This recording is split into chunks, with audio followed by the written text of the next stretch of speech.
Vidéo du 13 février 2025.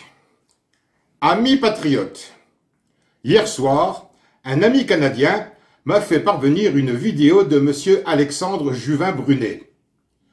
Une perle, un trésor, une encyclopédie monumentale.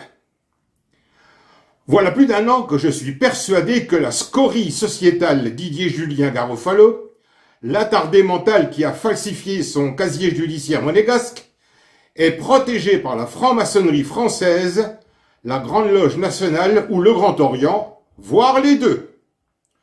Je pencherai pour le Grand Orient, connaissant pour l'avoir comme ennemi déclaré un avocat du barreau de Paris. En charge de contrer un dossier géopolitiquement bombe atomique dont je suis à l'origine, s'agissant de l'identité génétique de l'actuel chef de l'État monégasque, dossier que je vais transmettre à l'excellente et courageuse Madame Candace Owens, preuve scientifique incontestable, cet avocat s'évertue à faire noircir mon casier judiciaire. Manœuvre typiquement franc-maçonne. À propos de cette journaliste américaine et de ma totale maîtrise de l'absence de constitution, certains de mes amis m'ont surnommé le Candace Owens masculin français. Amusant, mais honorifique. Je reviens à cet avocat parisien. Tout comme Thierry Lacoste, lui aussi avocat au barreau de Paris, ami d'enfance d'Albert II de Monaco, collègue de l'avocat franc-maçon précité, celui-ci a été approché par Carole Leslin, elle-même recrutée par Chaumont, pour la page Facebook dont je fais état ci-après. L'ancien complice de Garofalo, tout aussi escroc, qui, l'ayant un temps hébergé, fut sa soubrette, son domestique, juste bon à ramasser les mégots et nettoyer la piste du limité du bulbe monégasque, qui souillait la lunette de ses toilettes, je nomme le programmeur analyste informatique Frédéric Chaumont, l'ignoble marc.rambo7518@yahoo.fr de la page Facebook Les Petits Ennemis de SPTDM, Serge Petit-Demange, moi-même, que mes messages engagés ont amené de moins de 800 abonnés en novembre 2017 à plus de 42 000 en avril 2018, celui qui n'a pas respecté sa parole, celui que j'ai exclu de mon cercle d'influence le 30 novembre 2019, est à l'origine d'atteinte à mon honneur et ma considération, faux et usage, violation de correspondance privée, violation de ma vie privée, usurpation d'identité, le tout en bande organisée. Je possède un écrit de Chaumont prouvant son accointance avec cet avocat, ainsi qu'une vidéo dans laquelle il se vante qu'il n'y a rien de plus facile que de faire un faux. Je suis aussi en possession d'une capture d'écran prouvant la complicité de Carole Leslin avec Thierry Lacoste. Rien que ça.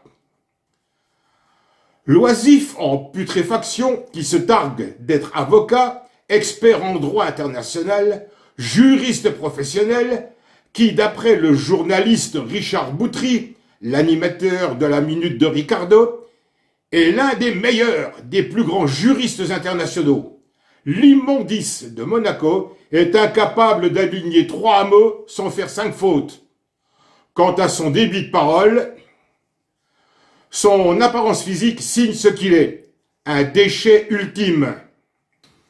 Déchargeant sa baffe de raté pervers, exprimée à grand renfort d'insultes infantiles et menaces stériles envers celles et ceux qui agissent pour la France, donc en opposition à mort contre les francs-maçons au pouvoir usurpé depuis des décennies, celui qui se faisait lécher le pénis par sa chienne, qui volait des cigarettes à ses codétenus, l'écroué monégasque numéro 90-30 Julien Didier Garofalo, s'est fait recruter par la secte mortifère aux commandes de l'État, en totale violation du 2e alinéa de l'article 3 de la Constitution, si tant est qu'elle exista.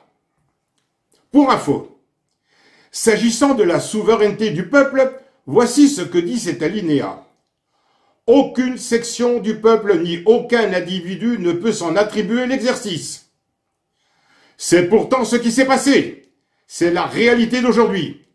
La section du peuple dont il est question dans cet article est la franc-maçonnerie spéculative. C'est ce qu'elle a réussi à faire en France et au sein de l'Union européenne, commettant un coup d'État silencieux. Heureusement, j'ai l'arme juridique absolue. Contrairement à Létron, Garofalo et son complice de la même fosse d'aisance, Chaumont, Monsieur Alexandre Juvin-Brunet n'est pas un escroc. Les renseignements ultra précieux contenus dans sa courageuse vidéo publique sont une mine d'or. Je me suis délecté à l'écouter. Je sais où a été dernièrement hébergée l'erreur d'aiguillage au moment de sa conception Garofalo et où il réside actuellement. Quant au problème d'ordre judiciaire de M. Juvin-Brunet, je sais comment l'en sortir juridiquement, imparablement, définitivement, avec un désastre cataclysmique à la clé, imparable chez nos ennemis communs. Trop, c'est trop. Il faut en finir une bonne fois pour toutes. Plus rien ne sera comme avant, pour notre plus grand bien-être, à tous.